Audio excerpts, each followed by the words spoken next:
Hello and welcome back to Kim Reads. Our next story in the kids' books is Kit's Surprise.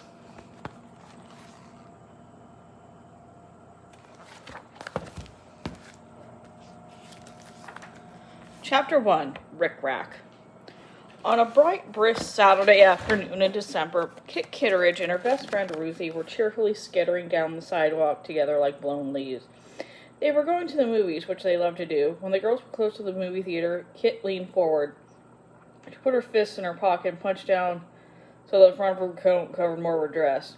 "Hey, Kit, are you okay?" asked Ruthie kindly. "Does your stomach hurt or something?" "No," said Kit, "I'm fine." "Then how come you're all hunched over like that?" asked Ruthie. "Because," said Kit, "I don't want everyone to see the rick-rack on my dress." "Why not?"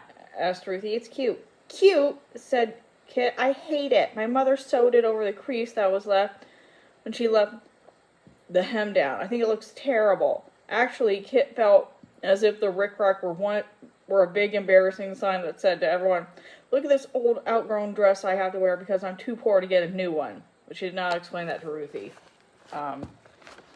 Here's the rick-rack. Luckily, Ruthie was the kind of friend who was helpful, even without explanations. "Walk behind me," she said. "I'll cover you up. Once we're inside the movie theater, it'll be dark and no one will see." "Okay," said Kit. She scooched up behind Ruthie, and the girls went to the theater. It was very warm inside. The air was buttery with the aroma of popcorn. And of course, Ruthie was right. It was dark. Even so, when Kit sat down, she spread her coat over her lap to hide the rick-rack. "Want some?" asked Ruthie, generously holding out her popcorn to Kit. "Thanks," said Kit. She just took 2 pieces of popcorn so that Ruthie wouldn't think she was a moocher. She already felt prickles of guilt because Ruthie had paid for her movie ticket. Kit's father had lost his job 5 months ago because of the Depression. Her family didn't have money to spare for luxuries like new dresses or movie tickets. Kit didn't see how she'd ever pay Ruthie back, not that Ruthie expected her to. It just made Kit feel funny to owe money, even to her best friend. Kit squirmed in her seat. It never used to be like this before Dad had lost his job. Back then, Kit could pay her fair share. Maybe she shouldn't have agreed today when Ruthie, whose father still had his job at the bank, insisted on paying for her ticket. "Think of it as an early Christmas present," Ruthie had said. "Maybe I shouldn't have given in," thought Kit. But as soon as the newsreel began, Kit was very glad she had given in, because there on screen, smiling and waving at her, was Kit's absolute heroine, Amelia Earhart. Kit sat on the edge of her seat. The newsreel narrator was saying that Amelia Earhart was the first woman in history to fly a plane across the Atlantic Ocean all by herself. Kit knew everything about that daring solo flight. In fact, Kit had a newspaper article about it tacked to the wall above her desk at home. She read it a million times and stared at the photo of Amelia Earhart grinning her cocky, confident grin. Now, Kit stared at the movie screen as Amelia Earhart, in a sporty jacket, flight hat, and gloves, saluted the camera and climbed into the cockpit of her plane. Kit listened to the rumble of the plane's motor. She could almost feel the little plane straining to go faster, faster, faster as Amelia Earhart drove it down the runway. Then at last she could feel the exhilaration of lifting off on the ground and soaring above the clouds. The newsreel ended and sank back. She was so carried away by Amelia Earhart that the cartoon after the newsreel went by her in a blur. When the feature movie began, Kit didn't even try to make sense of the story. It was about a silly woman in a tiara singing or dancing up a staircase shaped like a wedding cake. When the movie was at last over, Kit walked into the late afternoon sunshine, still thinking about Amelia Earhart. She ignored the rick-rack on her skirt hanging out below her winter coat. Amelia Earhart wouldn't let a thing like that bother her. Ruthie didn't mention the rick-rack either. She turned to Kit and said, "Wasn't she wonderful?" "Yes," Kit agreed with enthusiasm. "I thank you so much for bringing me to Ruthie. I loved her, watching her climb into the plane, and..." "Not Amelia Earhart," Ruthie laughed. "I meant Dottie Drew, the movie star." "Oh, her," said Kit. "Wasn't she beautiful?" breathed Ruthie. "Like a princess almost." Sure," said Kit. Ruthie had a fascination for movie stars and princesses, which, quite frankly, Kit did not share.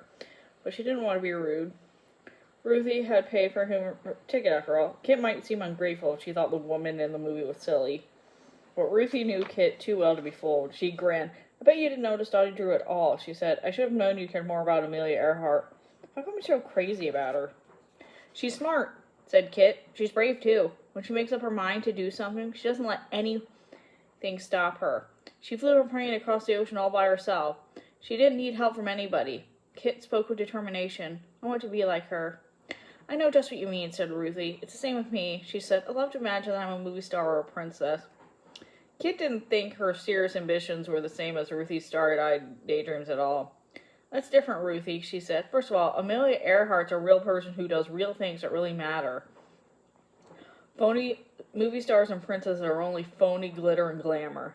And I don't imagine that I am Amelia Earhart. I want to be like her. Imagining that you're a princess is just make-believe. So, Ruthie shrugged. There's nothing wrong with make-believe. Maybe not, said Kit, but imaginary stuff doesn't solve any problems or help anything. Oh, I think it does, said Ruthie. Make-believe can take your mind off your troubles for a while. That's a help. On the sidewalk ahead of the girls, Kit saw a sad sight. It was a pile of household goods dumped on the curb. A bed frame leaned against a chair, and a lamp lay sideways on the ground. Books, clothes, and pots and pans were jumbled together in a heap. Look, Kit said to Ruthie, pointing to the pile. That stuff belongs to a family that's been evicted.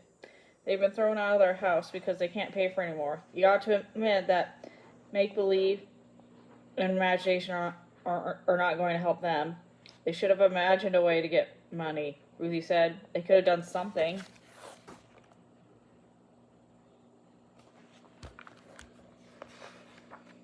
I'm sure they tried, said Kit, thinking of how hard her own family struggled to pay bills every month. Maybe they just couldn't keep up.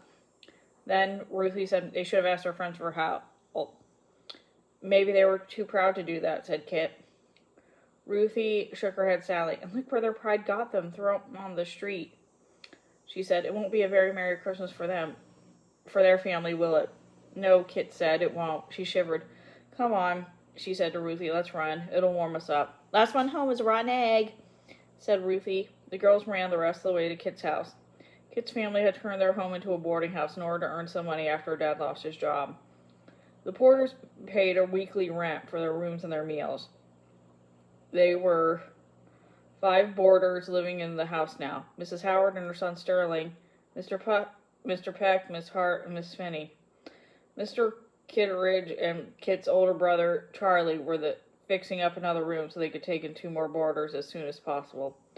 Kit was expected to do her share of the housework and to help with the breakfast and dinner. So she quickly helped her mother scrub potatoes and put them in the oven before she and Ruthie went upstairs. The girls were engaged in a secret project with Miss Hart and Miss Finney, 2 young nurses who rented what used to be the guest room. Miss Hart and Miss Finney had helped the girls unravel old sweaters and use the wool to knit scarves. The scarves were almost finished except for the fringe. Kit and Ruthie planned to get their scarves to their fathers for Christmas. Miss Hart planned to give hers to her boyfriend. Miss Finney said she wasn't sure which lucky guy would get her scarf. She couldn't decide between Tarzan and Franklin Roosevelt, who had just been elected president. Any news from Miss Hart's boyfriend lately? Asked Ruthie as the girls walked down the hall. Yep, said Kit. He's coming to Cincinnati at Christmas time. Miss Hart's boyfriend lived in Boston and sent her long letters and fat envelopes nearly every day. Miss Hart wrote back just as often, and her letters were just as long. Kit and Ruthie were both curious about the letters, and Ruthie especially liked to keep up an eye on the progress of Miss Hart's romance. Miss Hart must be thrilled, said Ruthie. Oh, if only they could have a romantic date while he's here. He'd probably ask her to marry him. Miss Hart's boyfriend is a student in medical school, said Kit. It'll take all his money to travel here. I don't think he'll have any left over for a fancy date. I wish he would, said Ruthie dreamily. Mrs. Finney and Mr. Peck could go, and they'd fall in love, and that's what happened if they were in a movie. Well, said Kit crisply, they're not in a movie, they're in real life. Too bad, sighed Ruthie. Kit knocked on the door to Miss Hart and Miss Finney's room. There was no answer. I guess they're working the same weekend shift at the hospital, Kit said. We won't be able to finish our scarves today. Want to go up to my room and make a newspaper instead? Sure, said Ruthie with enthusiasm. Both girls love making newspapers, which they shared with the boarders and Kit's family. We'll write about Amelia Earhart, said Kit. And Dottie Drew, insisted Ruthie. Kit pretended to be puzzled. Who's she? Very funny, said Ruthie. Okay, said Kit, grinning. Her too. And she danced up the attic stairs to her room the way Dottie Drew danced up the wedding cake in the movie. Ruthie leaned over Kit's shoulder. Kit was typing a paragraph Ruthie had written about Dottie Drew. Wait a minute, Ruthie said. It's Dottie Drew, not Dottie O'Drew. And she's a movie star, not a movie otar.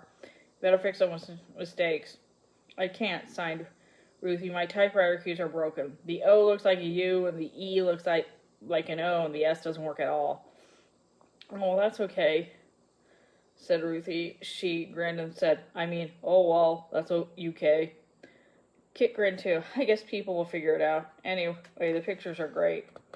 The girls had the smart idea of asking Sterling to draw sketches of Amelia Earhart and Dottie Drew to illustrate their newspaper.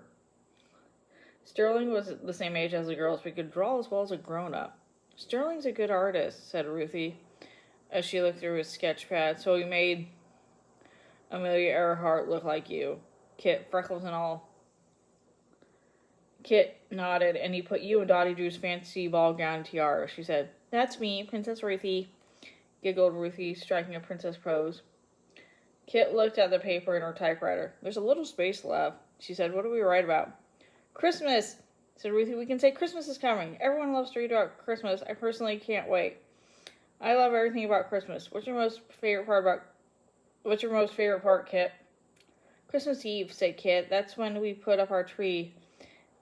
Charlie's going to get us a free tree this year. We always decorate our tree on Christmas Eve. It looks so beautiful, especially the lights. We turn them on when we finish decorating, and we have dinner next to the tree. Mother always makes waffles. It's our tradition. I love it. I love the tradition that you and I have, said Ruthie, when we go downtown with our mothers on the day after Christmas.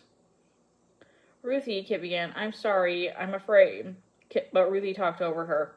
I know you and your mother are awfully busy this year, what with the boarding house and all, she said. So I was thinking maybe this Christmas, instead of the whole day, we could go downtown just for a few hours instead. That would be just as fun, wouldn't it? Kit believed in telling the truth, even when it was hard. Time isn't the only problem, Ruthie, she said. My mother and I don't have any money for lunch at a fancy restaurant or tickets to a show. We don't have any money for presents even. Not this year.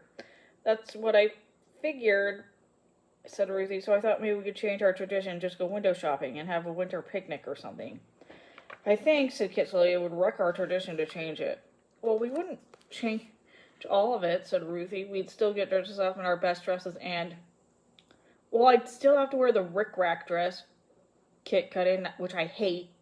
She knew she sounded like a sourpuss, but she couldn't help it. But it's Christmas, Ruthie insisted. You never know what might happen. You might get a new dress. Kit shook her head. The last thing I want my family to do this Christmas is spend money on me, she said. I don't want dresses or outings or presents. The only thing I want is to find a way to make money. Find a wicked ogre, said Ruthie. Lots of time aims in fairy tales, a princess is kind to an ogre, and then he spins straw into gold for her, or he enchants her so that it jewels out of her mouth when he talks, or he grants her 3 wishes. Do ogres do that? I mean, I don't know. Anyway, Kit felt annoyed at Ruthie and her princesses. She and her family were real people, not characters in a fairy tale. For Pete's sake, she said, it takes work, not wishes, to solve problems. That make-believe stuff is silly. There are no ogres in Cincinnati. Ruthie just grinned. Watch out, she said. If you're not nice, the ogre will make snakes and toads come out of your mouth. How'd you like that? Not much, said Kit. Impatiently, she pushed the silver arm that moved the paper up and down on the typewriter. But she moved it a little too hard, because to her horror, it came off in her hand. Oh no, she cried, looking at the silver arm up for Ruthie to see. Look what I've done. Oh, said Ruthie. Can you screw it back on? No, said Kit. Oh, now the typewriter won't work at all. Come on, said Ruthie, heading for the stairs. Let's go get your dad. I bet he can fix it. I sure hope so, said Kit. The two girls hurried downstairs. They paused in the hallway outside the living room because they heard Kit's parents talking to someone. The conversation sounded serious, so they knew they shouldn't barge in and interrupt. Kit's dad was talking. The room should be ready by the middle of January, he said. Then we can take in 2 more boarders. I'm afraid that'll be too late, said the other voice. The girls looked at each other in surprise. It was Ruthie's dad, Mr. Simmons, speaking. Ruthie started to go in the room, but Kit held her back. Your name is on a list of people who owe money to the bank. People who are behind on their mortgage payments. I came to warn you that if you can't catch up on your payments, the bank will take your house and you'll be evicted. Evicted? Kit felt as she'd been punched hard in the stomach. I'll hold off the bank until after the holidays, Ruthie's dad said, but if you can borrow money from someone, you should. Do you think your aunt in Kentucky might help Jack? Or Margaret, how about your uncle here in Cincinnati? Kit's mother started to answer, saying, Thanks, Dan. Kit's dad interrupted. We'll figure something out. Kit could hardly breathe. Evicted, she and her family were going to be thrown out of their house. All their belongings would be tossed out on the sidewalk, just like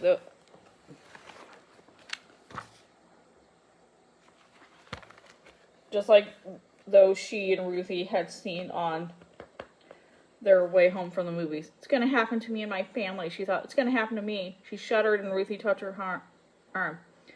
Oh, Kit, Ruthie whispered. What do you do? I wish... Wish, thought Kit. She jerked her arm away. She couldn't bear to hear Ruthie say one of her stilling things about wishes on princesses and make-believe. Not now. It was bad enough that Ruthie had been there to overhear the terrible, humiliating news. Without a word, Kit turned sharply and went back up the stairs to her room, leaving Ruthie all alone in the hall. And that's the end of the first chapter. Thanks for listening.